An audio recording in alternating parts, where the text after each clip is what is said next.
as you assemble the unit and properly assemble the unit, it will turn to what color? Green. Green. Now you hit the button for me. Fantastic. Turn off again. A couple of comments about the control panel. You have 3 easy controls: on, off, and a little steering wheel in the middle. That's a universal sign for pulsing. So if you don't mind, again, Stephanie, come up and hold the pulse. It's a constant pulse button. So as you release, it turns off. You can pulse for as long as short as you want. Typically in vertical cut and mixing a bowl, you want to pulse to begin it, so it throws the material up and it cuts it evenly before you go to continuous operation with the green button. Turn them on again for me, Stephanie. During continuous operation, for any reason, it's the micro switches get disconnected. Whether I turn the bowl by accident, or thank you, or the lid on. There you go. Or the lid were to come off, the unit will shut down and stop. This is a big safety issue. At no time will that blade be spinning, exposed to any type of danger when it's on position. Okay. After you're done using the bowl processor, we'll be using it later to do some batches of food for dinner. When you're done with the food processor, it is dishwasher safe. You have a bowl scraper that will scrape the sides, and again, you'll see this later. We're going to scrape the sides, we're going to incorporate and fold back in. So it scrapes the side of the bowl, as well as the top of the lid, and it folds it back in. A really great feature. It's only going to fit in one way.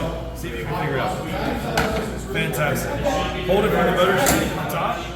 Find the configuration of that D, flat side versus round. Fantastic. A big difference in our unit, especially in this class versus the TRS or some of the competitors, when you do a 2-part system of a slicing blade, the first cut is done by this knife. Underneath, it then has a wedge. See this wedge and this ramp? It's slowly pushing that product to the second, which is again that Dyson grid, that grid, the Dyson blade, that grid. You're only on video, don't worry.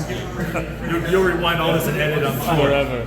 I'll be TikTok famous by tomorrow. So all dicing systems in 2 parts. You have a slicing blade and a dicing grid. Again, has to go through a dicing has to go through a slicing that has dicing capability. So notice these are very similar with the ramp, but now look at the difference between this unit. Right? This cannot dice. I don't care what they say. This cannot dice. A big issue with some of our customers, they'll try to do this. It will not dice because as it cuts and makes that first pass, there's nothing below to cause it to push through the second dicing grid. All right. So how do we do that dice with that ramp? We got to set that tolerance, that distance from the top of the dicing grid and the bottom of the slicing blade. Go ahead and put your hand behind this to hold it, and with the other hand, screw that down righty-tighty. Yeah, right. Yeah, we're going the wrong way. There you go, right-tighty. Now notice as the blade is slowly lowering. Keep going. It's going to get finger tight. Keep going. It's getting lower and lower and lower. Eventually, it'll stop setting that tolerance. What we're doing is trying to get as close to the top of that dicing grid as possible without actually touching the blades. That's going to produce a fantastic result. Hopper is going to go on with a simple turn. Fantastic. Ideally, if you're doing tomatoes, what you want to do, real quick, Dana, before you do tomatoes and you do this for a customer, try to put like a perforated pan or a strainer, anything you can, because what it'll do is separate that juice from you. Yeah. We're going to do it anyways before you put on a sheet pan here in a moment. Oh, that's a good idea.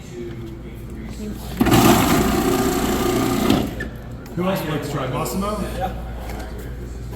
Let's go try it. Anybody else? Stephanie? I'll do one Paulo. more. Paulo. There's some more gloves. No, you got that. Like clean hands. Yeah, maybe. Yeah, okay. When you go to like a Jewish family, You get that call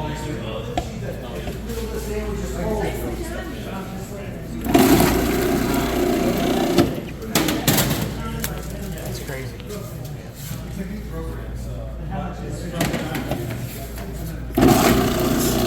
That's awesome. That's what we're doing kitchen. Yeah, I've been recording. Sorry. It's okay. when it comes to really thick sandwiches, Especially if you're dicing the tomatoes yourself as opposed to getting burritos. Great cleaning tool. Offered in 3 different sizes, 5x5, 8x8, and 10x10. When I flip it over, now I'm using the dull side of the dicing grid, so I'm not going to destroy the blade or the integrity. I'm going to find my size, and then I'm just going to use it as a punch. Now, all of this not only is going to clean the dicing grid, but it's all servable, sellable food. It's not food waste. It's not like, you know, you're lowering or increasing your food costs. All of this is salvageable. Now, you might have to give it a quick chop with the, you know, just the knife when you're done, but all of it in a matter of seconds. Sandwich, pizza, and you have something like that. Clean up. Every once in a while, they push the plate. But you can't, you're not, you know, God, I remind you, you don't. Take that little bit, chop it up, and you're done. So